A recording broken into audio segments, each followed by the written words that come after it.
ترقی پسند مصنفین کی جانب سے PWD کے تعاون سے شوکت صدیقی کی 100 سالہ جشن ولادت، جنہوں نے خدا کی بستی جیسے ڈرامے لکھے، ان کی یاد میں ایک تقریب منعقد کی گئی جس میں مختلف شاعروں ادیبوں نے اپنی رائے کا اظہار کیا۔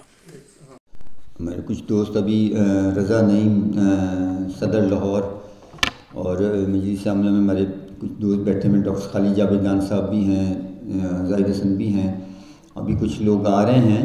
کچھ programme at a time schedule ہوئے ہیں جو اس کی وجہ سے کراس کر رہے ہیں ہمارے پروگرام سے۔ آج کے 4 بجے جو پروگرام شیڈول ہے اس حوالے سے، لیکن بہرحال جس شخصیت کے حوالے سے آج ہم ایک 100 سالہ جشن منانا چاہ رہے ہیں، اب وہ ظاہر 100 سالہ ان کا جو جشن ولادت 1923 سے 2023 اور غالباً اب مارچ 2024 آ رہا ہے، تو آپ یہ دیکھ لیں کہ 2023 سے 2024 تک حصولی طور پہ تو اس دوران ہی یہ کمپلیٹ ہونا چاہیے تھا، لیکن بہرحال 23 کے سال کے اندر لیکن قابل صد افسوس بات یہ ہے کہ آپ کے کسی بھی ایک پورے نیٹ ورک نے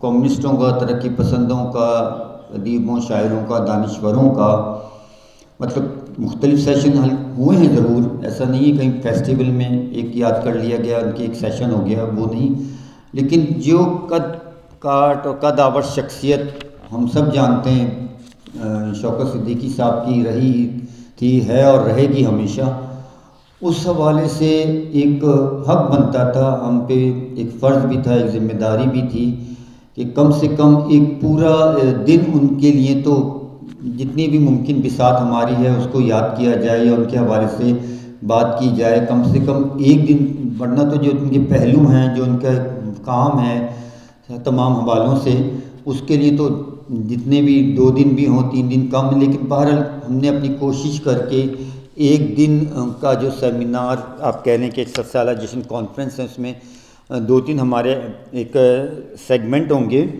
تو یہ جو میں اس کا حوالہ دیتا ہوں کہ جب آپ خود کچھ اسٹیپ لیتے ہیں، ظاہر اس میں کچھ تعاون ضرور ہے، میں ابھی ذکر کروں گا، بغیر تعاون کے تو ہمارے اتنے وسائل نہیں ہیں کہ ہم خود یہ کام کر سکیں، لیکن پھر بھی جب آپ سسٹم ہے مافیاز کا اور تمام ایک سیٹ اپ ہے مافیاز کا، اور ہماری ایک میں اور کامریڈ باقی جو دوست ہمارے ساتھ ہیں، باقی جو ہیں جس طرح ورکنگ کر رہے ہیں، جتنا کام کر رہے ہیں، آپ یہ سوچیں کہ ہم 5 مارچ کے آتے 6 جنوری کو 100 سالہ جشن احمد بشیر کا بھی منا چکے ہیں، کیونکہ اس میں احمد بشیر فیملی کا تعاون رہا، اس کے بعد احمد علی ہیرا کا بھی جشن منا چکے ہیں، وہ ان کی انقلابی پارٹیوں کا، مشتاق چودھری اور ان کے NSF والوں کا تعاون رہا۔ پھر 5 مارچ کو آپ ہماری دیکھ لیں ہمت اب ساتھ کیا ہوگی کہ میں اور کامریڈ باقی مطلب فروری سے لے کے آج جا کے ہم بعد میں کل ذرا سکون سے سوئیں گے۔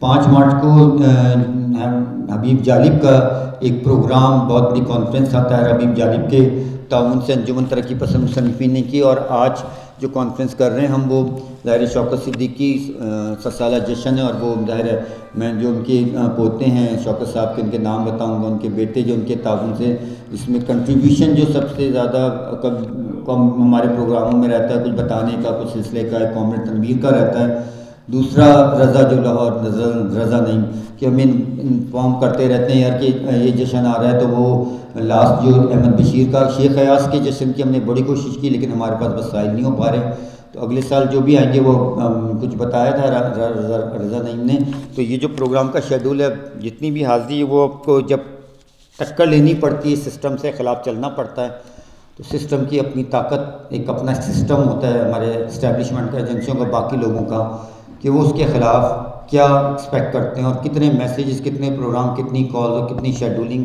پراپر کر کے جو فلیکس میں بھی لگی ہوئی ہے وہ ہے، تو اندازہ ہونا چاہیے کہ ہمارے کام سے ہمارا طبقہ، ہماری لوگ کتنے خوش ہیں۔ جو سیریس کام ہوتا ہے اس کی ظاہر ہے برتھ بھی کم مانی جاتی ہے، اور اس کو تسلیمی کا مجھے بہرحال ہمیں اس کی کوئی پرواہ نہیں. ہماری جتنی بھی ہمت بساط ہے یہاں، چاہے جو بھی قابل بڑی قداور شخصیت بیٹھے ہیں وہ چاہے کوئی کتنے بھی ہوں، لیکن کوانٹٹی میٹر نہیں کرتی کہ جی کوانٹٹی اتنی ہو اور پروگرام کچھ بھی ہو. اصل میٹر تو شوکت صدیقی. تو جو دوست آئے ہیں ہمارے سینئرز ہیں، ینگسٹر ہیں، ہم ان کو ویلکم کرتے ہیں، خوش آمدید کہتے ہیں. کچھ لاہور سے باہر سے دوست آئے ہیں، میں ذکر کروں گا باری باری، لیکن بہرحال میں آغاز کرتا ہوں کہ باشکریہ بلکہ تو HRCP کا تعاون ہے جو اس کے ساتھ شامل ہیں. نامور ترقی پسند مزاحمتی ادیب، ناول نگار، افسانہ نگار، صحافی، ان کا صحافت کا ایک بڑا نام رہا ہے. شوکت صاحب کا ایڈیٹر، ڈرامہ نگار، کوئی اسٹارٹ میں ڈرامے بھی لکھے انہوں نے. دانشور، سیاسی سماجی تجزیہ نگار، ایکٹیوسٹ.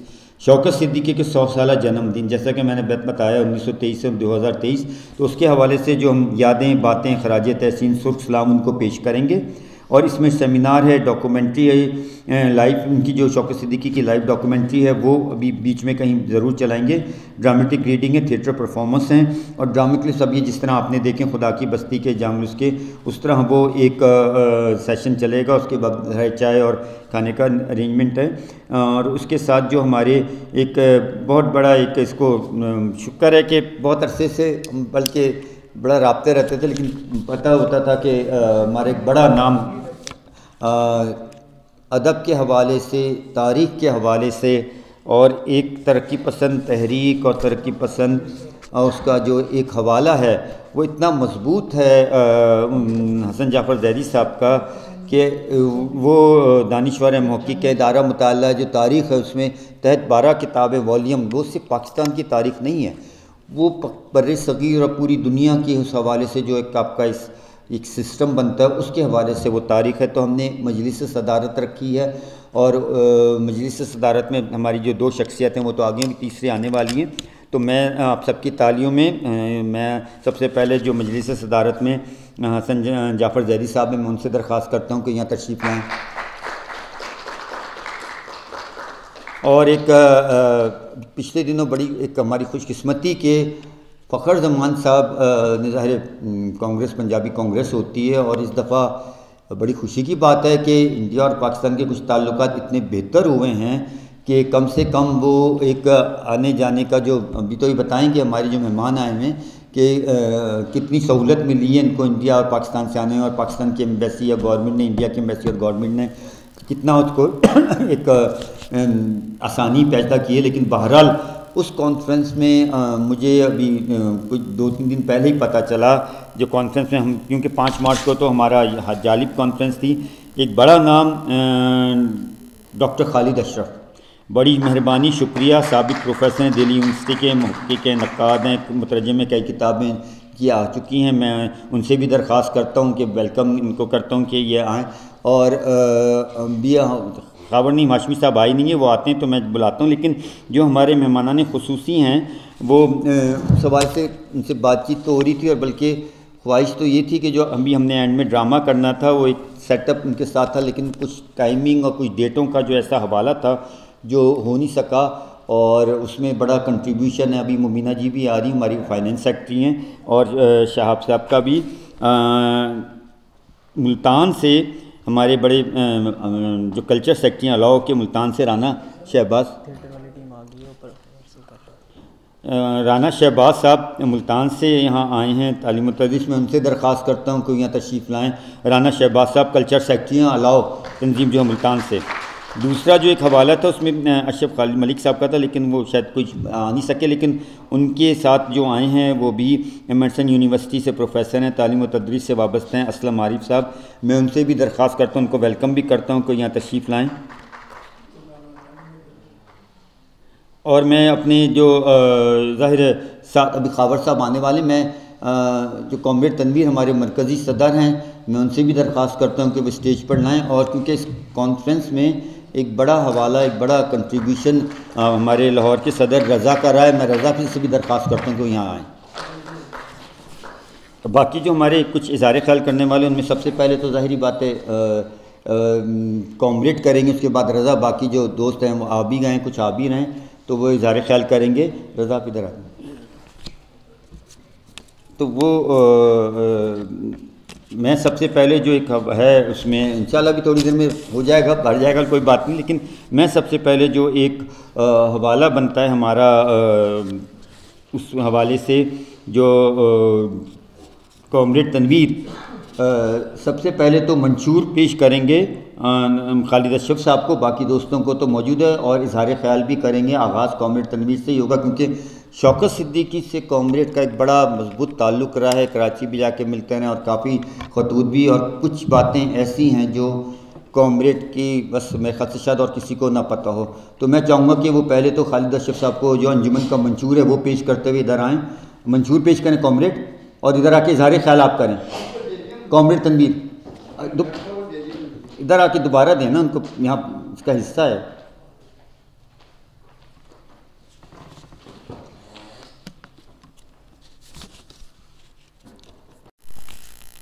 جی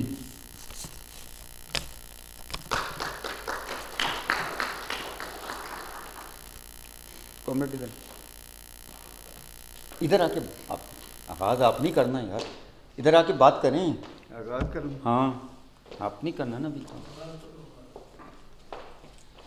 بلکہ ایک ہمارے سینئر بیٹھے ہیں لیکن وہ ان کو اینڈ میں وہیں پہ مائک لے جائیں گے، خالد محمود لڈو صاحب، ان کو بھی ایسے مہمان بلانا تھا مگر ان کی کچھ کنڈیشن طبیعت ایسی ہے کہ وہ نیچے اتر نہیں سکتے، تو جب آئین میں باری آئے گی تو صدر سے اس چیز سے پہلے تو پھر ہم ان کو وہیں پہ مائک لے جائیں گے۔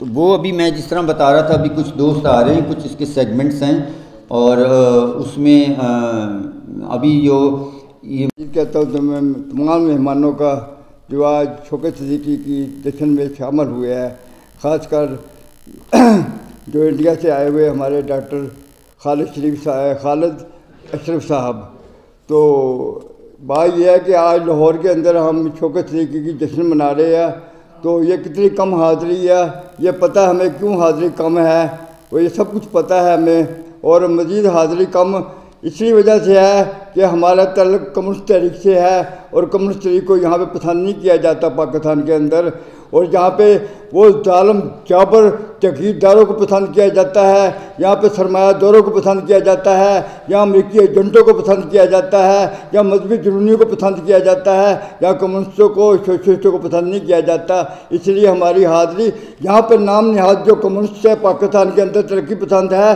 وہ بھی نہیں چاہتے کہ یہاں پہ ایسی تحریک بنے یا ایسے لوگ آئیں جو صحیح معنوں میں کام کرے۔ یہاں وہ ہے گنگا کے تو گنگا رام، جمنا کے تو جمنا داس، یہاں کے جو کمیونسٹ ہے وہ یہی چاہتے ہیں کہ تم بھی جاؤ اور جا کے سجدے کرو، نام نہاد کام کرو، کوئی ایسا کام نہ کرو جس سے عوام کو شور ملے، لیکن ہم نے کیونکہ میرا تعلق کمیونسٹ پارٹی آف پاکستان سے ہے، ہم نے یہی کام کرنا ہے، ہمارے استادوں نے یہی سکھایا ہے، چاہے 2 آدمی آئیں چاہے 1 آدمی آئے، ہم نے یہی کام کرنا ہے۔ ہم نے اپنی تنظیم، جب ہم نے تنظیم کا چارج سنبھالا تو ہم 4-5 صدی سالہ جشن منا چکے ہیں اپنی تنظیم کی طرف سے۔ خواجہ احمد عباس جشن بہت بڑا جشن منایا تھا ہم نے، جتن سنگھ بیدی کی 30 سالہ کے اوپر جشن منایا تھا، بشم ثانی کی 30 سالہ کے اوپر جشن منایا تھا، ازمیر چغتائی کی 30 سالہ کے اوپر جشن منایا تھا، ابھی آخری جو منایا تھا وہ احمد بشیر کی 30 سالہ جشن منایا تھا۔ تو بھائی ہم نے تو یہ کام کرنا چاہیے، کرتے رہنا چاہیے۔ میں تھوڑی سی انجمن کے متعلق آپ کو بتانا چاہتا ہوں، انجمن ترقی پسند مسلمین کوئی عام تنظیم نہیں ہے، یہ 1936 میں سید سجاد رئی ملک راج نند نے لندن میں قائم کی تھی، تو یہ جناب برصغیر میں جب یہ تنظیم بنی اس وقت سے ہی سامراج اس کے دشمن تھا، اور ان کو لیڈروں کو پکڑنا، جیلوں میں بھیجنا، کیونکہ یہ سامراج دشمن تنظیم تھی۔ پاکستان بنا تو اس کو وہی آفت مصیبتیں جو انگریز سامراج چھوڑ گیا تھا وہی کام یہاں پہ شروع ہو رہا، یہاں پہ پکڑ تکڑ شروع ہوئی، کبھی فیض صاحب کو، احمد نظیم قاسمی کو، اپنے صبح گیان چندانی کو، سنوبر حسین کاکا کو، تمام لوگوں کو گرفتار کرنا، جیلوں میں بھیجنا، یہ یہاں کا شعبہ تھا کہ کمیونسٹوں سوشلسٹوں کو نہیں چھوڑنا ہم نے۔ تو بات یہ ہے کہ 24 جولائی 1954 کو انجمن ترقی پسند مسلمین اور کمیونسٹ پارٹی پر پابندی لگا دی گئی امریکی سامراج کے کہنے پہ۔ 1973 میں جب بھٹو نے آئین بنایا تو ہم نے دوبارہ اس کو بحال کیا، جب بحال کیا اس کے بعد اس کے اجلاس ہوتے تھے، ہر ہفتے اجلاس ہوتے تھے، تو وہ بحالی کافی تک یہ منظم اور فعال ہو کے کام کرتی رہی، لیکن اس کے بعد ضیاء الحق کا دور آیا تو بھی یہ ٹھپ ہوگی. 1986 میں ایک کانفرنس ہوئی تھی لیکن انجمن کے تحت نہیں ہوئی تھی, انجمن کی ہوئی تھی. تو بات یہ ہے کہ 1997 میں اس کو دوبارہ میں نے بحال کرنے کی کوشش کی اور لاہور کے اندر اس کا آغاز کیا. تو پورے ملک کے اندر میں نے ایک منشور کمیٹی بنائی جس کے اندر سجاد حارث صاحب جو کانپور انجمن کے سیکرٹری رہ چکے تھے, آغا سہیل صاحب جو ایف سی کالج میں پڑھاتے تھے, اور صفدر میر صاحب, ان کے ذریعے میں نے رابطہ قائم کیا. ان سے میں نے کہا بھائی آپ آئیں اور انجمن کو دوبارہ ہم بحال کرتے ہیں. اس کے علاوہ حمید اختر صاحب کو, عبداللہ ملک صاحب کو بھی رابطہ قائم کیا. تو انہوں نے کہا بھائی ہم یہ ہے کہ آپ کام کریں تو ہم کبھی کبھی آپ کے آ جایا کریں گے, ہم ریگولر آپ کے ساتھ نہیں آ سکتے اور ہم آپ کے ممبر بھی نہیں بن سکتے. تو بھئی ٹھیک ہے نہ بنیں. تو لیکن سجاد حارث صاحب نے کہا کہ ایک کمیٹی بنائی ان کی قیادت میں, سجاد حارث صاحب اور آغا سہیل صاحب اور صفدر میر صاحب نے منشور لکھا. منشور جو تھا وہ سجاد حارث صاحب نے لکھا تھا اور صفدر میر صاحب اور آغا سہیل صاحب نے اس کے اندر ترمیم کر کے اس کو ایک ڈرافٹ بنایا تھا. وہ ڈرافٹ میں نے کراچی میں شوکت صدیقی صاحب کو اور حسن عابدی صاحب کو بھیجا. شوکت صدیقی صاحب بہت خوش ہوئے, انہوں نے اس کا جناب ڈرافٹ کا باقاعدہ اس کے اندر ترمیمیں کر کے وہ منشور جناب علی لے آئے, یہاں پہ آ گیا.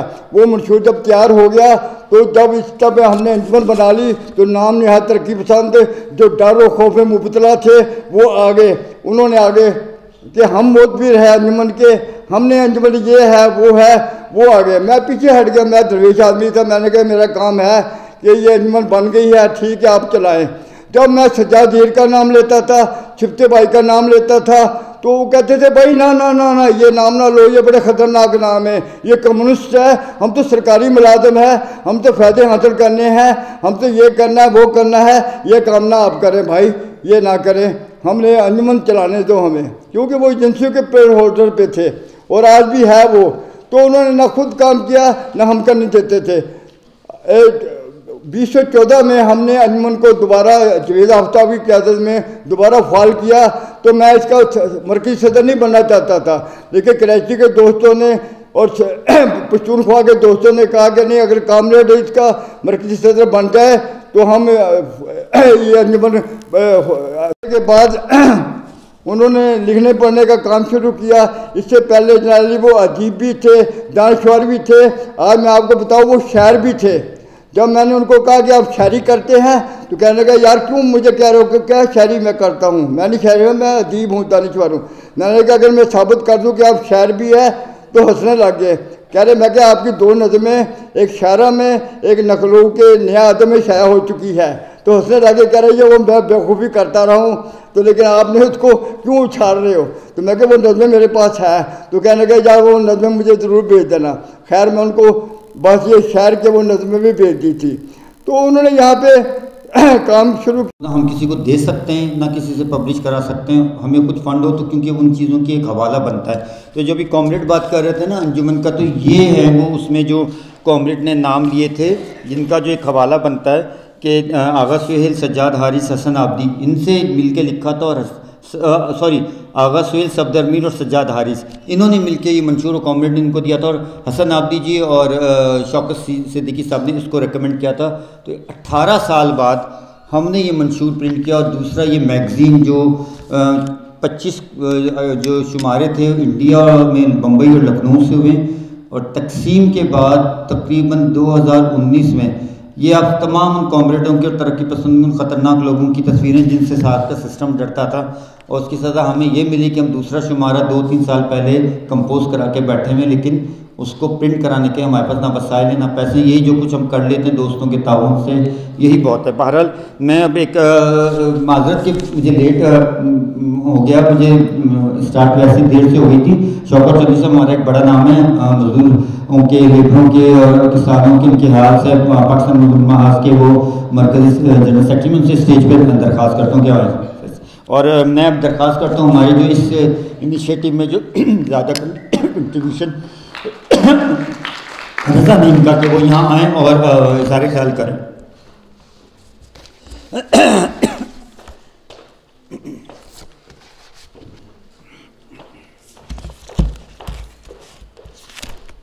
جی بہت شکریہ میں اپنی بات کا آغاز ایک اقتباس سے کروں گا جو عباس اطہر صاحب نے اپنی کتاب کہاں گئے وہ لوگ میں رقم کیا ہے، اور اس ٹکڑے کا جو عنوان انہوں نے رکھا ہے 5 ادیب انقلاب لا سکتے ہیں، آئی کوٹ۔ شوکت صدیقی صاحب ایک عظیم ناول نگار تھے۔ وہ اپنے دور کے واحد ادیب تھے جنہوں نے پورے خلوص سے ظلم کے خلاف لکھا۔ ان کی تحریریں پڑھ کر مجھے ہمیشہ یہ محسوس ہوتا رہا جیسے ان کے اندر ایک پامبڑ یعنی الاؤ جل رہا ہو۔ اظہار پر ان کی قدرت اتنی زبردست تھی کہ ان کی تحریروں سے سیک یعنی تپش نکلتا محسوس ہوتا تھا۔ روس میں شوکت صدیقی صاحب جیسی 5 آوازیں تھیں، وہاں انقلاب آ گیا۔ ہمارے ہاں ان جیسی 4 اور آوازیں ہوتی تو یہاں بھی ظلم کے خلاف انقلاب آ جاتا۔ End quote. یہ عباس اطہر صاحب نے اپنی کتاب کہاں گئے وہ لوگ میں شوکت صدیقی صاحب کے بارے میں کہا ہے، اور یہ ایک سماجی سوال بھی ہے میرے خیال میں ہم سب کے لیے جو یہاں پہ جمع ہیں۔ بہت کم پاکستانی ڈرامہ سیریلز نے اس قسم کا مشہور و معروف مقام حاصل کیا جو خدا کی بستی کو حاصل ہے۔ اسی وجہ سے اس کو اکثر تمام سیریلز کی ماں کا خطاب دیا جاتا ہے۔ جب اس کو 1974 میں پاکستان ٹیلی ویژن پر نشر کیا گیا تو اس نے مقبولیت کے تمام ریکارڈ توڑ دیے اور پوری قوم کو اپنی کڑی گرفت میں لے لیا۔ یہ وہ پہلا کھیل تھا جس کے دوران جب یہ نشر ہو رہا ہوتا تھا تو گلیاں ہو کے عالم کا منظر پیش کرتی، لوگ گھروں میں اکٹھے ہو کر اسے دیکھتے۔ اپنے طاقتور پلاٹ کی بنا پر یہ ہر گفتگو کا محور بن جاتا۔ پلاٹ پاکستان کے ابتدائی دنوں پر مبنی تھا اور جدید معاشرے کو درپیش خطرات اور اس کے ساتھ ساتھ معاشرتی و جنسی استحصال کی کہانی تھی۔ اس کی دیو مالائی حیثیت اتنی مستحکم تھی کہ اس ڈرامے کو 1990 میں دوبارہ نشر کیا، اپنے پچھلے دور کے پورے 16 سال بعد۔ مگر زیادہ تر لوگ اس امر سے ناواقف ہیں کہ 1974 والی شکل جس کو یوٹیوب پر بھی دیکھا جا سکتا ہے بذات خود اس اصل سیریل کی از سر نو تشکیل تھی جسے 1959 میں پہلی دفعہ نشر کیا گیا تھا جب پاکستان میں ٹیلی ویژن بالکل ابتدائی دور میں تھا، اور اس بات کو 50 سے زیادہ سال گزر گئے ہیں۔ اور یہ قصہ کہ وہ از سر نو تشکیل کیوں ضروری تھی بھی بذات خود ایک قصہ ہے۔ خدا کی بستی جسے مرحوم شوکت صدیقی نے 1957 میں لکھا، وہ پہلا اردو ناول تھا جس کا 26 زبانوں میں ترجمہ ہوا۔ یہ ناول پاکستان میں آدم جی ادبی انعام پانے والا پہلا اردو ناول بھی تھا جس کو پاکستان رائٹرز گلڈ نے 1949 میں اس انعام سے نوازا۔ ناول کی کہانی 1950 کی دہائی میں کراچی کی کچی آبادیوں کے گرد بنی گئی ہے۔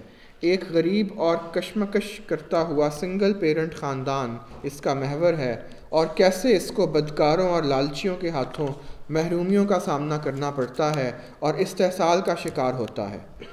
3 بچوں کی بیوہ ماں کا پیچھا اس کے پڑوس میں موجود ایک شخص کرتا ہے، مگر اس خاندان کی بہتر زندگی کی امید بننے کی بجائے اس شخص کے عزائم ناپاک ہوتے ہیں۔ یہ بات واضح ہو جاتی ہے کہ وہ شخص اس بیوہ سے شادی کے بہانے اس کی نوجوان بیٹی سلطانہ تک رسائی حاصل کرنا چاہتا ہے اور اس کی ماں کو بیمے کی رقم کے لیے استعمال کرنا چاہتا ہے۔ وہ نہ صرف ڈاکٹر کے ساتھ ساز باز کر کے اس بیوہ سے شادی کر کے اس کو طبی طور پر مار دیتا ہے، وہ پڑوس کے دوسرے مشکوک کرداروں کی مدد سے سلطانہ اور اس کے چھوٹے بھائیوں نوشہ اور انو کا استحصال کرتا ہے۔ اس ناول پر بعد میں جنرل ایوب خان کی آمریت نے پابندی لگا دی۔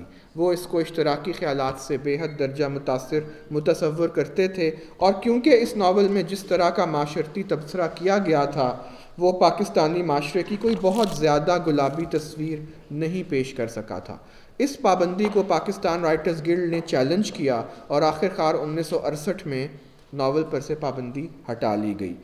بات بھی ہوئی تھی، ان کا خصوصی پیغام ہے جو یہاں پڑھا بھی جائے گا، جو ہمارے ملتان سے دوست ہیں، تو وہ بتا رہے تھے کہ ایک ضیاء کے دور میں کچھ ایک تحریک چلی تھی جس پہ تمام ادیب و شاعروں نے کچھ سائن کیے تھے، اور اس پہ بڑا پریشر آیا تھا ضیاء کی طرف سے، عامر کی طرف سے، کہ شوکت صاحب نا اس کو مطلب بیک کر جائیں کہ یہ میرے سائن نہیں ہیں، لیکن انہوں نے اس سے انکار کیا، تو اس کی جگہ جانگلوس کو بین کر دیا گیا، اور اس کے بعد سب جانتے ہیں کہ وارث کس طرح منظر عام پر آیا، وہ بات آگے آئے گی۔ لیکن بہرحال ہمارے کچھ دوست آئے ہیں، میں ان کا شکریہ ادا کر دوں تاکہ وہ ہمارے ویلکم ہی کرتے ہیں۔ ظاہر ہے ہمارے لیے زیبا ناز صاحبہ ہیں، پولیٹیکل پرسن ہیں، وہ میرے خیال سے پی ٹی آئی سے، شاید آپ کا تعلق P T I, G welcome کرتے ہیں۔ ان کے ساتھ احسان ناز ہیں، چیئرمین ہیں لاہور پریس کلب کے، تو ان کو بھی ہم ویلکم کرتے ہیں، اور بھی باقی دوست ہیں جو ہمارے ساتھ آئے ہوئے ہیں، میں ان کو بھی ویلکم کرتا ہوں۔ ناصر ہیں اور باقی جو بھی دوست ہیں ان کو میں بلاتا ہوں۔ خاور کا بھی میں نے ذکر کہ میں اب درخواست کروں گا، کیونکہ اب جس طرح شوکت صاحب کے حوالے سے ہماری ینگ جنریشن، ہماری ایک نوجوان نسل وہ کس طرح دیکھتی ہیں، اور یہ ان کا تعارف جو ہمیں رضا نعیم کے تو وہ شہزین طاہر صاحبہ ہیں، student of B S English کی ہیں فرام دی وومن یونیورسٹی، اور یہ بھی ملتان سے ہم ان کو ویلکم کرتے ہیں۔ آپ یہاں آئیں اور شوکت صاحب کے حوالے سے اظہار خیال کریں۔ شہزین صاحبہ، تالیاں اپنے سامنے۔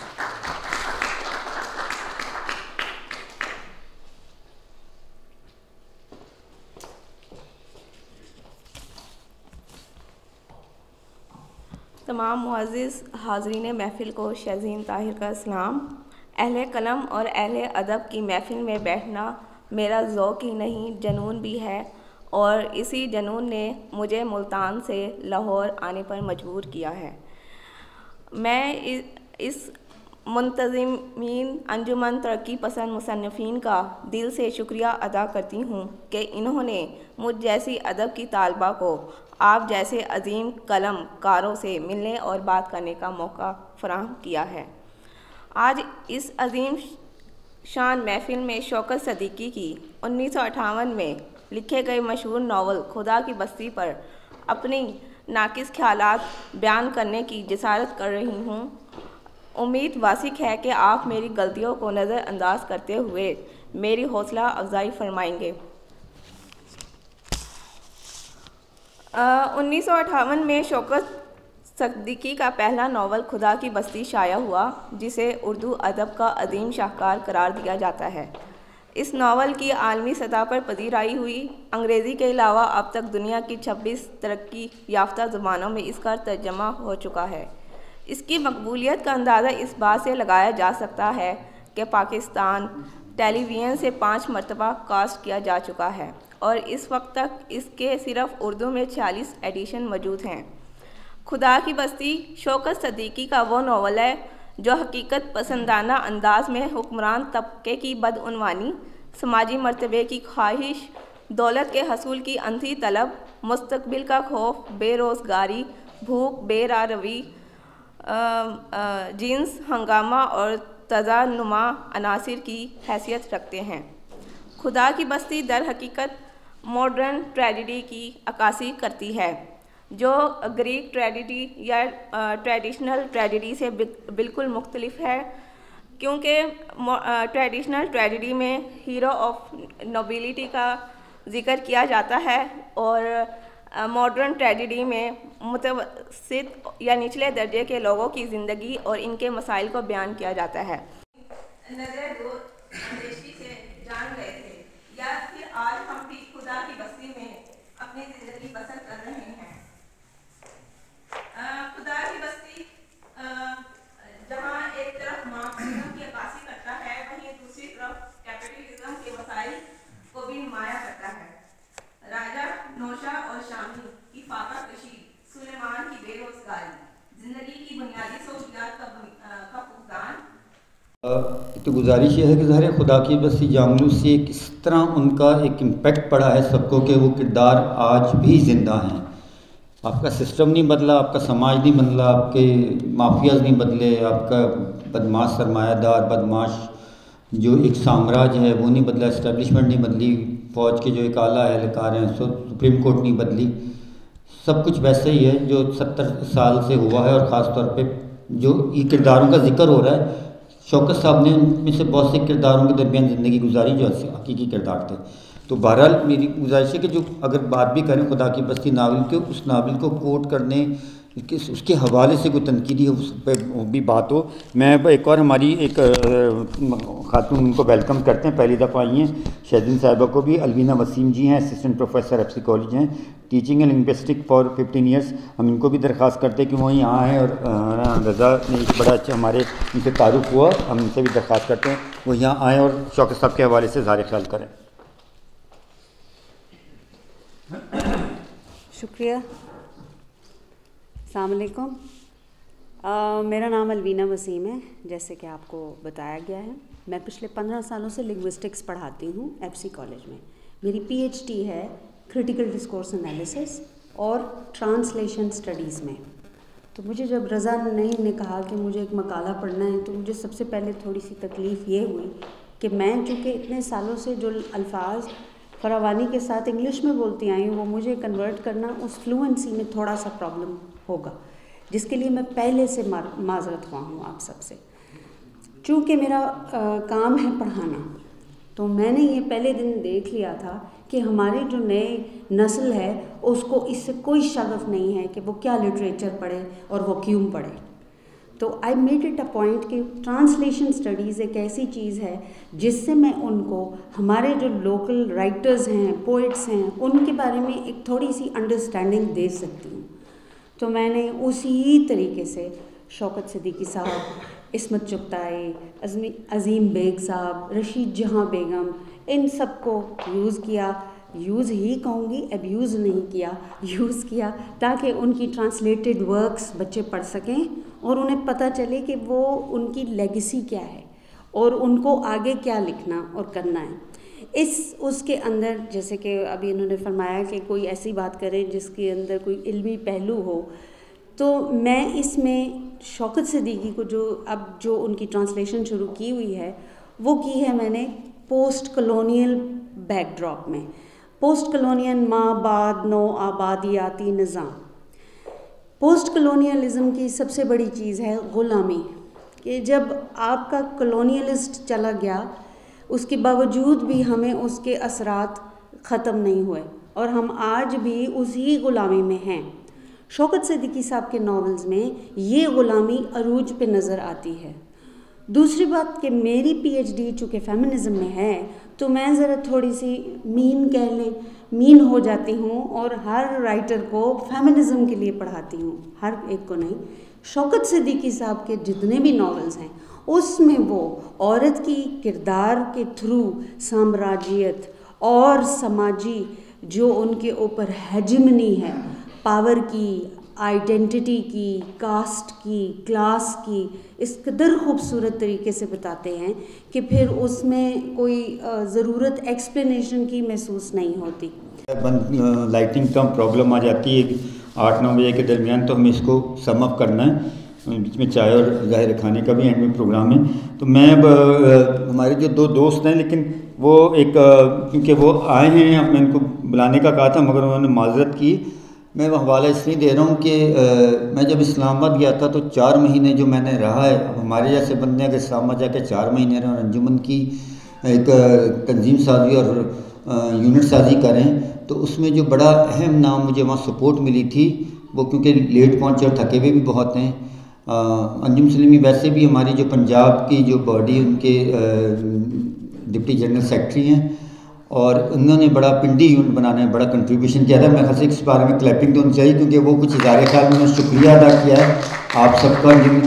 دوسرا ایک کردار ایسا تھا, وہ انہوں نے اس حوالے سے ابھی کچھ نوٹس تو کر لیا تھا, ناصر علی بڑا کمال کا شاعر ہے, لیکن آپ تھوڑی سی وضاحت اس لیے میں 2-3 منٹ لوں گا کرنی ضروری ہوتی ہے کہ جب آپ ترقی پسند اور کمیونسٹ ہوتے ہیں تو آپ کی جو زندگی کا پہلو ہوتا ہے وہ عام لوگوں کے لیے, ہم لوگ تو ویسے بھی مولد, رانگہ درگاہ, غدار, انقلابی, بدتمیز, خردماغ, مادر پدر آزاد اور پتہ نہیں کیا کیا ہماری کمیونٹی پہ الزامات لگتے ہیں. تو کچھ ہماری جو دوسرے نظریے کے لوگ ہوتے ہیں, وہ چاہے رائٹ ونگ کے ہوں یا آپ مذہبی ایلیمنٹ کہہ لیں, اس میں ایک مذہبی ہم نے کیونکہ دروازے ایسے کھولے نا کہ ہم نے مذہب کو نہ ریاست اور سیاست سے آگے آنے دینا, نہ اس کو الگ کر کے رہنا ہے. تو انجمن میں بھی کھولیں, وہ بھی باہر کھڑے میں ناصر بڑا کمال کا شاعر ہے, اور جب میں نے انجمن کی وہاں پہ بھاگ دوڑ کری تو 4 مہینے میں مجھے 1 مہینہ تو بہت کوشش کی تمام سسٹم نے روکنے کی، لیکن بہرحال نہیں رکے. اینڈ میں آ کے انہوں نے اس کا ایک ڈائلاگ تھا کہ وہ ترقی پسندوں پہ نا وہاں پہ کپے بھی مار کے آیا تھا، کیونکہ انہوں نے مذہب کے خلاف اس طرح کی جو ہماری ہوتی ہے نا کہ آپ دور رکھیں انسانوں کو. اور ہم جب جا کے میں انجمن کے توسط سے ملا تھا اس سے ناصر علی ناصر، تو اب یقین کریں انجم کا تو کچھ مہر ظاہر بھی بیٹھا ہے، ساری جانتے ہیں، عامر بھی بیٹھا ہے، 30 سال تقریباً ہم سب کو ایک دوسرے کے ساتھ جانتے ہو گئے. لیکن اس شخص کی میں باہر ہے، ظاہر اس کے منہ پہ اچھا بھی نہیں لگتا تعریف اتفاق سے. ناصر علی ناصر کا ایک کمال یہ تھا کہ اس کو حیرت ہوئی تھی کہ کامریڈ اور ترقی پسند اس طرح کے بھی ہوتے ہیں. اس نے کچھ اس وقت محرم کا دنوں تھے کچھ سنائی، میں نے کوئی اعتراض نہیں کیا. اور یقین کریں انجم کا تو ایک حوالہ بنتا، اس نے یونٹ بنانے میں پورا ایک کردار جو ادا کیا، اس کو ہم سلام پیش کرتے ہیں، انجم کو بھی سلام پیش کرتے ہیں. لیکن کیونکہ یہ دونوں تھکے ہوئے بہت ہیں، انہوں نے معذرت کی کہ اب ظاہر ہمت نہیں ہو رہی. تو ان کے بعد میں اپنے ایک جو دوست ہیں ہمارا، ایک بڑا حوالہ ہے، بڑا ایک پنجابی زبان میں ایک ناول کے حوالے سے، اور ظاہر شاعری بھی کرتا رہا تھا، جس طرح کامریڈ بتاتے تھے. اب تو کبھی کبھی وہ نظمیں پڑھتا ہے، کبھی کبھار پنجابی میں. اس کا تمام تر حوالہ لمس میں پڑھا رہا ہے. کینیڈا بھی جا چکا ہے، وہاں پہ پنجابی جو ایوارڈ بھی مل چکے ہیں. اس کی مان کتاب اس پہ بھی ایوارڈ ملا ہے. اس سے پہلے بھی کئی پنجابی کے ناولوں پہ اس کو زاہد حسن کو ایوارڈ ملا ہے. اور ایک بڑا اس کا جو محنت اور لگن اس نے کی ہے. ہمارے اختلاف تو چلتے رہتے ہیں، لیکن ایک سچی بات ہے جو اس کی ماں کی ایک دعائیں اور اس کی جو محنت اور لگن تھی آج لفظ میں پڑھا رہا ہے. اور ناول کے حوالے سے پنجابی زبان میں، اور شاعر بھی، مترجم بھی ہے، نقاد بھی ہے، الکربہ بذوق کا سابق سیکرٹری بھی رہا ہے. تو میں ظاہر سے درخواست کرتا ہوں کہ وہ یہاں آئیں اور شوکت صاحب کے حوالے سے ظاہر صاحب کریں.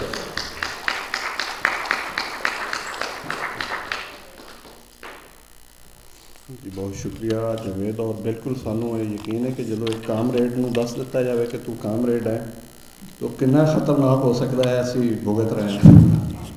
سو بہت یعنی اپریشیٹ کرنا چاہیے کہ انہوں نے شوکت صدیقی صاحب کے حوالے نال ایک بہت اہم پروگرام جڑا ہے ترتیب دیتا. اور اس تو پہلے بھی جاوید نے اور کامریڈ تنویر نے.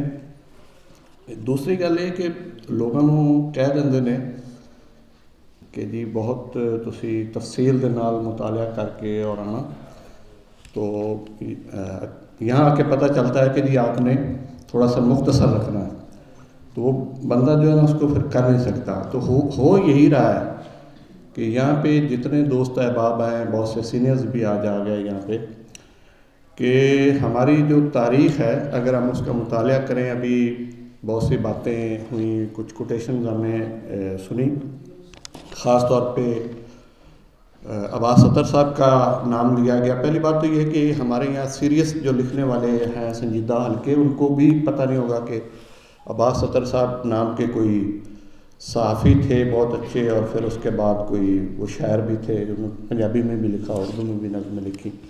تو اسی طرح ہمارا ایک المیہ رہا ہے، اور ہم نے دیکھا نہیں بہت ساری چیزوں کو کہ پھر ماں باپ نو بعدیاتی نظام پہ بات ہو رہی تھی. تو جی انگریزوں نے جو ہمیں تعلیم دی، جو ہمیں بتایا، جس طرح کا نظام دیا، وہ تو درست ہے، لیکن اس سے پہلے بھی ہم نے کبھی مطالعہ کیا ہے کہ جی ہر جو مغل تھے یا جتنے بھی بادشاہ تھے ان کو ہم کیا کہتے تھے؟ ذل الہی کہتے تھے. جو وہ تعلیم دیتے تھے وہ کس قسم کا آبادیات تھی. تو چونکہ ہمیں ایک اپنا نام بنانے کے لیے ایک فیشن کی ضرورت ہوتی ہے، ایک ٹرم کی ضرورت ہوتی ہے، اور اس کو ہم چلانے کے لیے. اور مزے کی بات یہ ہے کہ ہمارے یہاں دو بہت بڑے موضوع ہیں، ہجرت اور اس کے علاوہ یہ جاگیرداری، سرمایہ داری. اور کبھی ہمیں پتہ چلے گا کہ آج اگر ہم شوکت صدیقی صاحب کو اس طرح نہیں دیکھ رہے کہ جی اصل میں وہ پہلا تجربہ، جو پہلا عملی تجربہ ہے، کیا ان لکھنے والوں کا تھا جنہوں نے ہجرت پہ لکھا ہے، یا 1950 کے بعد ہجرت شروع ہوئی اور آ کے یہاں کہا کہ مہاجروں نے یہ کر دیا اور وہ کر دیا، اور پھر اسی طرح لکھنا بھی شروع کر دیا. ہم نے بالکل ان کو اگنور کیا جنہوں نے ایکسپیرینس کیا اس تجربے کو اور اس کو لکھا. لیکن یہ کہ جب ہم شوکت صدیقی صاحب کا مطالعہ کرتے ہیں تو ہمیں پتہ چلتا ہے کہ ان کے جتنے بھی ناول ہیں، آپ ان کا ایک ناموں کا بھی ایک استعاراتی نظام ہے. مثال کے طور پہ خدا کی بستی، ہم نے کہا جی ایک پاکستان بن رہا ہے جو دو قومی نظریے کی بنیاد پہ بن رہا ہے، اور اس میں اسلام ہوگا اور یہ ہوگا اور خدا ہی کی وہ بستی ہوگی، اور وہ خدا کی جو بستی تھی اس کے اندر انہوں نے جو لکھا وہ تھا. لیکن یہ بھی دیکھنے کی ضرورت ہے کہ اس کو پڑھتے ہوئے ہمیں اندازہ کرنا چاہیے کہ وہ صرف وہی لوگ نہیں تھے کہ اگر وہاں سے کچھ لوگ آئے اور ان کو یہاں پہ اپنی سیٹلمنٹ کے لیے کچھ مسائل کا سامنا کرنا پڑ رہا تھا، تو اس کے ساتھ جو دوسرے کردار ہیں وہ کہاں کے تھے؟ وہ بھی ہجرت کر کے آئے تھے کہ یہ وہ سندھی تھے یا یہاں کے وہ دوسرے کوئی لوگ تھے یا اور لوگ تھے ہیں؟ اگر اس طرح کے ہوتے تو بھٹو صاحب کو بالکل پسند نہ ہوتا. اور بھٹو صاحب بھی ایک سویلین عامر تھے اور ان کے ساتھ بہت سے ہمارے رائٹرز جو ہیں وہ ان کا گٹھ جوڑ رہا. تو ساری چیزیں جو ہیں ہمیں نئے طریقے سے ان کو کھولنے کی ضرورت ہے. اسی طرح ان کا جو ناول چار دیواری ہے وہ ہے کہ ایک تحفظ ہے، وہ ایک تحفظ تھا جس کو ہم چھوڑ کے آئے ہیں. یہاں پہ آ کے ہمیں جانگلوس قسم کے لوگوں کا سامنا کرنا پڑ رہا ہے. تو جانگلوس کے اندر جو مین کردار ہے وہ رحیم داد کا اور لالی کا، اور اس کے مطلب بے شمار کردار ہیں. ان میں ایک محمد حیات وٹو کا بھی کردار. اور پی ٹی وی کا حوالہ اتنا مضبوط تھا اس تاریخی دور کو ہم یاد کریں تو پی ٹی وی کے حوالے سے. تو ہماری کوشش تھی کہ کچھ ظاہر ہے وہ کردار جو آرٹسٹ ہیں وہ لوگ تو یہاں پاکستان لاہور میں نہیں ہیں، مشکل تھا کراچی سے بلانا، ایک جو حیات ہیں بہروز جی ہیں یا اور لوگ ہیں. لیکن پی ٹی وی کا کیونکہ ایک ڈراموں کا ایک بہت بڑا امپیکٹ رہا ہے جس میں خدا کی بستی سر فہرست ہے، تو ہمارے پاس ہماری مجلس عاملہ میں بھی ہیں اور بڑا کمال ان کا پی ٹی وی کے پروڈیوسر بھی ہیں، نیلام گھر ڈرامہ سیریلز بھی ہیں، دل دے بوئے شوز بھی کیے ہوئے ہیں، ان کے پورے چاند کی رات کامیڈین سیریل بھی کی ہے. اور ظاہر پی ٹی وی کے حوالے سے جو ایک وہ سنہری دور تھا آغا کیسر عباس صاحب، تو وہ آج تو خدا کی بستی، اس کے بعد کچھ پرائیویٹ چینلز میں بھی جیو میں اور بھی ابھی دیکھ بھی رہتے ہیں ہم. اس کی اسٹارٹنگ میں کلپ عبداللہ نے اس کو لگایا تھا، اس کی مہربانی. تو وہ حوالہ جو پی ٹی وی کا ہے آج کس طرح سے اور اس وقت کے جو اب پی ٹی وی کے دور ہے آغا کیسر عباس صاحب اس ڈرامے کو کیسے دیکھتے ہیں؟ خدا کی بستی اور جانگلوس.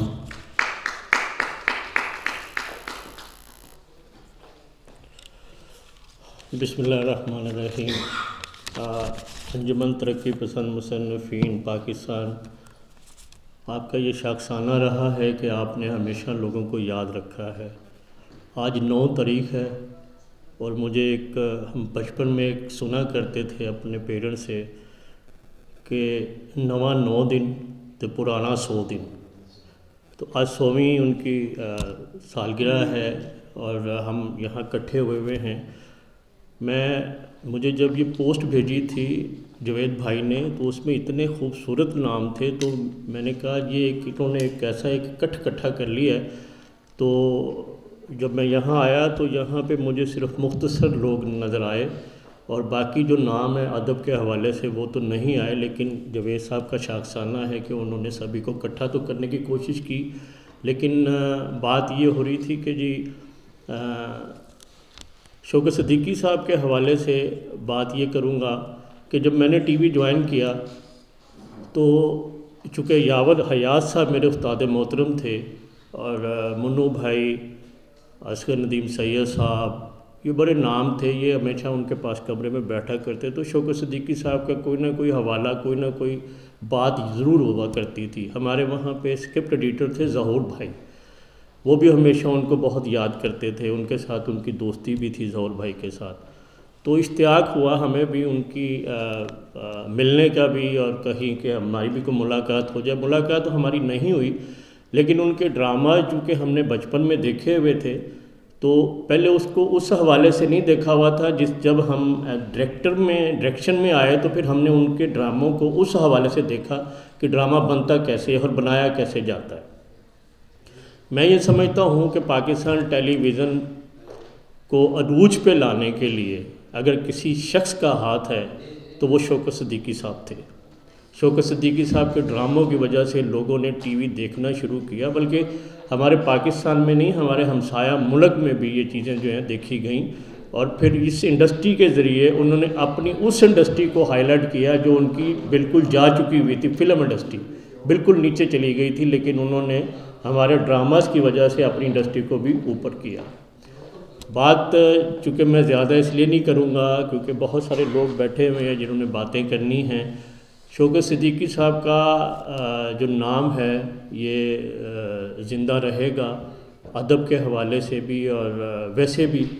تو میں جاتے جاتے ایک چھوٹا سا ایک شعر بتا دوں، سنا دیتا ہوں. وہ یہ ہے کہ کوئی محبت کسی سے نفرت کرنے کی اجازت نہیں دیتی، کوئی محبت کسی سے نفرت کرنے کی اجازت نہیں دیتی.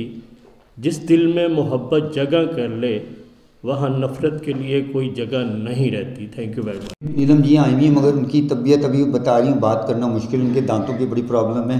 اور میں جس طرح ذکر کر رہا تھا کہ 7 سالہ جشن جب ہم نے کیا تھا احمد بشیر صاحب کا علاق میں، تو اس میں نیلم جی کی، بشرا جی کی، ان کی پوری فیملی کی بہت کنٹریبیوشن تھی.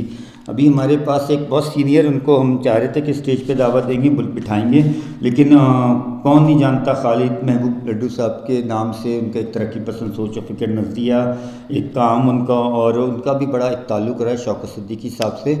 تو میں کیونکہ مجبوری ان کی یہاں پرابلم میں نیچے اتر کے آنا، تو میں نے ان سے بات کی تھی، ہمارے جو یوٹیوب کے وہ کر رہے ہیں ورکنگ اس کی ساری، تو مائک وہاں لے جا کے کوشش کریں آواز آ جائے، ریکارڈ ہو جائے.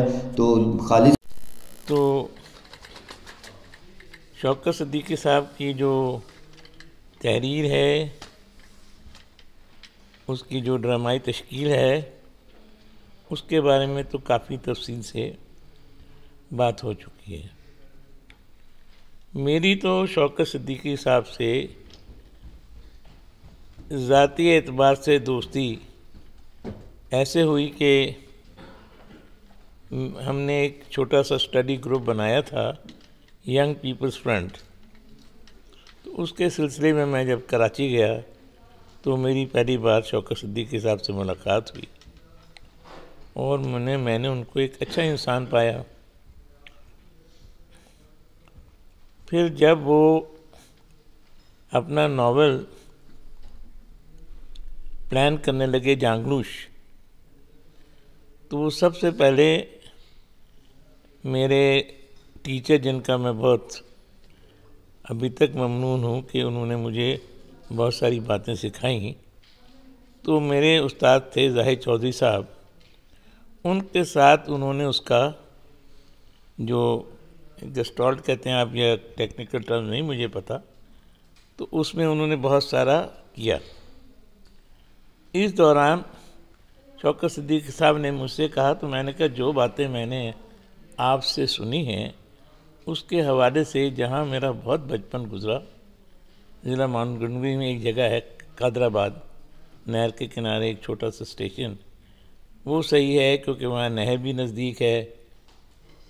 تو یہ ایک اچھی بات ہے میرے لیے کہ وہ ناول کی سیٹنگ ابتدائی اسی شہر میں ہے. تو اس حوالے سے بھی ان کے ساتھ ملاقات ہوتی رہی. پھر ذاتی حوالے سے جو باتیں ہوتی رہیں، وہ چونکہ دو افراد کے درمیان ایک نجی گفتگو ہے، اس پر میں بات نہیں کرنا چاہتا. بحیثیت انسان کے میں نے انہیں بہت اچھا پایا، اور اس زمانے کے بہت سارے ترقی پسندوں اور کامریڈز کی نسبت ان سے انتہائی مختلف پایا. وہ انسان کو انسان سمجھ کے چلتے تھے، ورنہ اس زمانے کے ترقی پسند انسان کو انسان سمجھ کے نہیں چلتے تھے. انسان کو اپنی بنائی ہوئی تعریف، اپنے بنائے ہوئے پیمانے کے بیچ سے گزار کے دیکھتے تھے. جو ان کے پیمانے پر پورا اترتا تھا وہ عوام ہوتا تھا، جو میرے جیسے لوگ پورے نہیں اترتے تھے وہ ردی کی ٹوکری میں جھینک دیے جاتے تھے. اگرچہ میں اب بھی وہیں پر ہوں. تو جو کچھ انہوں نے تخلیق کیا، جس زمانے میں، جس زمانے کے لوگوں میں رہ کر تخلیق کیا، وہ بہت اچھا تخلیق کیا. اگرچہ وہ حرف آخر نہیں ہے، کیونکہ جس زمانے میں جس پرسپیکٹو میں انہوں نے تحریر کیا وہ بدل چکا ہے. اب ایک نیا پرسپیکٹو ہے، تو اس نئے پرسپیکٹو میں ان کی ٹریڈیشن کو آگے لے جاتا ہوا مجھے کوئی نظر نہیں آتا. تھینک یو ویری مچ. اور بلکہ بھی جس طرح میں ذکر کر رہا تھا کہ کچھ بکھرے ہوئے ہیں پروگراموں کی وجہ سے، لیکن بہرحال کچھ ایسی بھی پرابلم نہیں ہیں، کچھ کمی بیشیاں تو ہماری تو پوری جتنی کوشش تھی، لیکن کاروائیاں کیا ڈالی جاتی ہیں، بہرحال سے کوئی اعتراض نہیں. میں آپ سب کی تعلیم میں جتنے بھی دوست ہیں وہ قابل احترام ہیں، جو ہم نے ایک انتظام کرنا تھا وہ اپنے طور پہ کیا. باقی ہمارے حوصلے بلند ہیں، کوئی حاضری سے کوئی فرق نہیں پڑتا، لیکن بہرحال جو بھی دوست ہیں ویلکم. میں درخواست کرتا ہوں آپ سب کی تعلیم میں، بڑا ایک ان کا نقاد بھی ہیں، موقف بھی ہیں، ایک بڑا نام حوالہ ہے، بڑے ناول ان کے کمال کے بھی آئے بھی ہیں. ڈاکٹر وافر شہزاد مہیا آئیں اور شوکت صدیقی صاحب کے حوالے سے افسانہ نگاری ناول کے حوالے سے بات کریں.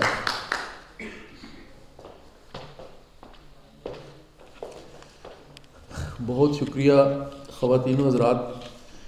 میرے لیے یہ بہت اعزاز کی بات ہے اور میں چاہتا تھا کہ بہت تفصیل سے بات کروں شوکت صدیقی صاحب کے حوالے سے، کہ میں آج کچھ اپنے خیالات کا مختصر اظہار کروں گا، کیونکہ تقریب کو کافی دیر ہو گئی شروع ہوئے اور ہم نے اسٹیج پہ ہمارے محترم سینئر دوست بیٹھے ہیں، ان کی باتیں بھی سننی ہے.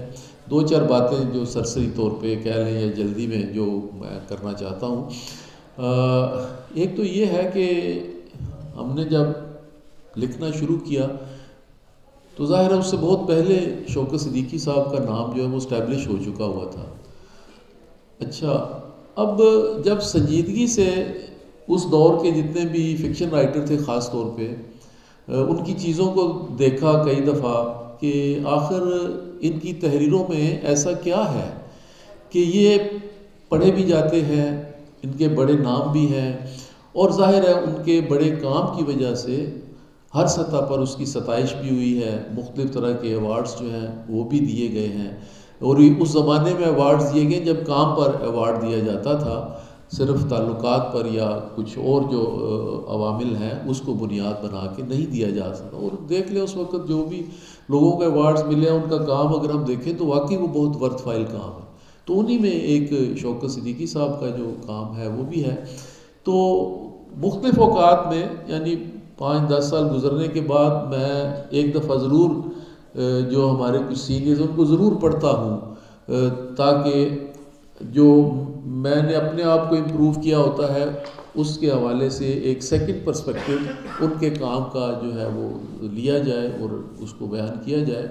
تو ابھی ریسنٹلی جب جاوید آفتاب نے یہ شوکت صدیقی کا کہا تو مجھے بڑی خوشی ہوئی اور میں نے کہا میں ضرور شامل ہوں گا، کیونکہ مجھے پتا تھا کہ اس وجہ سے میں ایک دفعہ پھر ان کے کام سے آگاہ ہوں گا اور کچھ نئی باتیں میرے سامنے آئیں گی.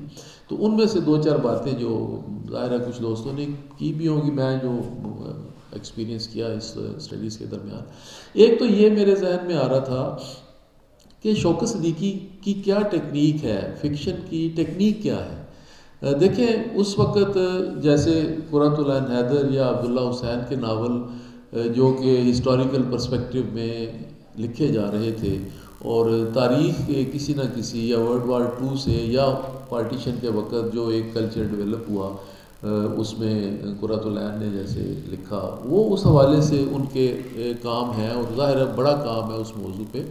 اس کے بعد جو آنے والے ہیں کافی سارے لوگ ہیں، ان میں غلام عباس کا بھی جب ہم کام دیکھتے ہیں تو وہ بھی ہمیں بالکل ایک عام آدمی عام کرداروں کے حوالے میں بات کرتا ہے.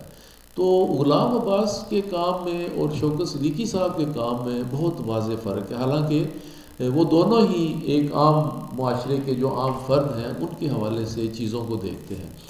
شوکت صدیقی صاحب کا جو میرے سامنے اگر میں تھوڑا سا تناظر میں رکھ کے دیکھوں خدا کی بستی کو اور جانگلوس کو، تو اس میں میرے ذہن میں یہ بات آتی ہے کہ خدا کی بستی ایک تو نام بڑا اچھا رکھا گیا اس وقت، اور ہمارے دوست تسنیم صدیقی صاحب انہوں نے خدا کی بستی کے نام سے ہی پھر یہ جو تیسری دنیا کے لوگ ہیں ان کی رہائش کے لیے ایک انکریمنٹل ڈیولپمنٹ کے تھرو جو ہے وہ ایک ہاؤسنگ اسکیم پہلے کراچی میں اور پھر پاکستان کے دوسرے شہروں میں بھی. اچھا وہ اس وجہ سے بھی ہمیں بار بار خدا کی بستی کی طرف دھیان جاتا تھا کہ یہ کہیں نہ کہیں جا کے کوئی ریلیشن شپ اس نام کا شوکت صدیقی صاحب کے فکشن کے ساتھ بھی جڑ جاتا ہے. یا ظاہر ہے تسلیم صدیقی صاحب نے اسی وجہ سے نام رکھا تھا کہ وہ بالکل تیسرے درجے کی زندگی گزارنے والے لوگ جو ہیں انہی کے حوالے انہی کی رہائش اور انہی کے مسائل جو تھے انہی کے لیے وہ بستی بسائی گئی تھی اور ان کے محدود ریسورسز کے اندر رہتے ہوئے وہ جو زندگی گزارتے ہیں جن کا ہیومن بینگز ہیں جن کا کہیں پہ کوئی نام نہیں ہے کوئی کام نہیں ہے بالکل ایک ایسی لیونگ کریچر ہے جو چونکہ اس دنیا میں آ گئی ہے اس وجہ سے اس نے زندہ رہنا ہے اور زندگی گزارنے کے لیے جو اس کے محدود وسائل ہیں ان محدود وسائل کے اندر رہتے ہوئے اس نے اپنی زندگی کے جو 40 50 60 70 برس ہیں وہ گزارنے ہیں اور انہی محدود وسائل میں جو رشتے ہیں ان کو بھی نبھانا ہے. فیملیز ہیں جیسے ان کو بھی ساتھ لے کے چلنا ہے. تو شوکت صدیقی صاحب نے ایک بڑی کمال کا کام کیا. ظاہر ہے کہ بڑی گہری نظر ہے اور بڑی کمال کی گفتگو کی ہے, اس میں بڑی گہرائی اور گہرائی. اصل میں تھوڑا سا مسئلہ یہ ہوا ہے کہ ہمارا کچھ سیگمنٹ ایسا تھا کہ ہم نے پہلے ظاہر خیال اور پورا ایک سیمینار کو وائنڈ اپ کر کے اس کو سم اپ کر کے پھر ڈرامٹک ریڈنگ رکھنی تھی, بلکہ اس کے بعد چائے کا وقفہ کرنا تھا اور پھر ڈرامٹک ریڈنگ اور تھیٹر پرفارمنس. تو جو آرٹسٹ ہیں وہ بھی آئے ہوئے ہیں اور 15-20 منٹ کی وہ تھیٹر پرفارمنس ہیں. لیکن اب اس کا ذرا سا ظاہر ہے جو صورتحال ہے کچھ چیزوں کو میں اینڈ میں سم اپ کروں گا اور بتاؤں گا کہ ہم نے پھر آگے کیا کرنا ہے. یہ جو کچھ ہے اس کا جواب بھی ہمیں دینا ہوتا ہے اور بہت تگڑی طرح سے میں بھی دوں گا اور کامریڈ بھی دے گا اور انجمن کی طرف سے جائے گا جو پتہ چلے گا. بہرحال اینڈ میں وہ اپنی جگہ میں نے ابھی صاحب صدر حسن صاحب بھی بیٹھے ہوئے ہیں اور خالد ارشد صاحب بھی بیٹھے ہوئے ہیں. تو اس کو جو ابھی ظاہر پرابلم یہ کہ آپ اگر ابھی چائے کا بس پورا سیمینار ختم کر دیں, چائے کا کر لیں, اس کے بعد ڈرامٹک ریڈنگ اور کے بعد تھیٹر اور اس کے بعد کھانا تو ہے, تو ایک دم اٹھیں گے لوگ تو بہت مشکل ہوگا ان کا سم اپ کرنا. تو اسی لیے ہم نے ایک ڈرامٹک ریڈنگ کا جو پورشن ہے رضا نے تو منع کر دیا اور ایک دوست عامر ان کی بھی ابھی کچھ پتہ نہیں شاید اینڈ میں دیکھتے ہیں کرنے کا. لیکن ایک پورشن جو تھا اس کے لیے ہم نے تیاری کروائی تھی. ہماری دوست میرے فیصل آباد سرگودا سے محمد فیصل آئے ہوئے تھے, ایک اور دوست کے لیے کہا تھا لیکن وہ اس وقت موجود نہیں تھے, تو ان سے اور وہ ایک پورشن ہے جانگلوس کا ایک منتخب حصہ ہے اور ساتھ ان کی ہمارے مبینہ اسیم انجمن ترقی پسند مصنفین کی لاہور کی مجلس ہے جو لاہور کی جو فائننس سیکرٹری ہیں وہ اس میں وہ شامل ہیں. ملتان سے ان کا بھی تعلق ہے اور ان کی تھوڑی شہباز صاحب جو یہاں بیٹھے ہیں رانا صاحب ایک حوالہ بنا تھا اور شہاب صدیقی صاحب کا. تو وہ ایک جو پورشن ہے 10 منٹ کی تقریباً ریڈنگ ہے کیونکہ آگے بھی پورشن تھا لیکن وہ ہم نے ٹائمنگ کی وجہ سے ختم کر دیا. میں ان دونوں سے درخواست کروں گا کہ ڈرامٹک ریڈنگ کے پورشن کے بعد سیمینار ہوگا اور کوشش کریں گے کہ ان کی جو لائیو ڈاکومنٹری ہے وہ بھی دکھا دیں اور ڈرامہ بھی جو 15-20 منٹ کا تاکہ یہیں برقرار رہے گا. اٹھے تو شاید پرابلم ہو جائے گی. میں محمد فیصل سے اور مبینہ جی سے درخواست کرتا ہوں کہ وہ جو جہاں تک ہم نے طے کیا ہے اس پورشن کو 10 منٹ کے تک آپ 15 منٹ میں زیادہ وہ پڑھ لیں. آپ دونوں آئیں موجود یہاں پہ, مبینہ سین اور فیصل محمد فیصل. تالیاں تو تھوڑی بہت ہو جائیں, اتنے بھی ایسی بھی مایوسی نہیں ہے یار, اتنے بھی ہم کمزور نہیں ہیں کہ تالیاں تو کریں جو آ رہا ہے جو آئے ہیں ان کو تو ایک رسپیکٹ دینی ہم نے.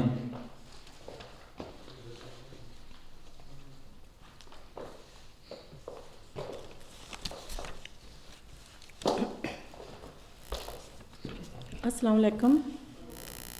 تمام آنے والے مہمانان گرامی کو میری طرف سے ویلکم.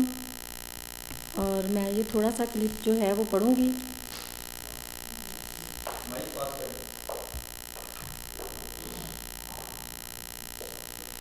پہر رات گزر چکی تھی, حویلی پر گہرا سناٹا چھایا تھا. جمیلہ کمرے میں تنہا تھی اور ابھی تک جاگ رہی تھی. اچانک کمرے کا دروازہ چرچراتا ہوا کھلا. جمیلہ نے حیرت سے دیکھا. رحیم داد دروازے پر کھڑا تھا. اسے دیکھتے ہی جمیلہ اٹھ کر بیٹھ گئی. رحیم داد مسکراتا ہوا آگے بڑھا اور اطمینان سے جمیلہ کے قریب بستر پر بیٹھ گیا.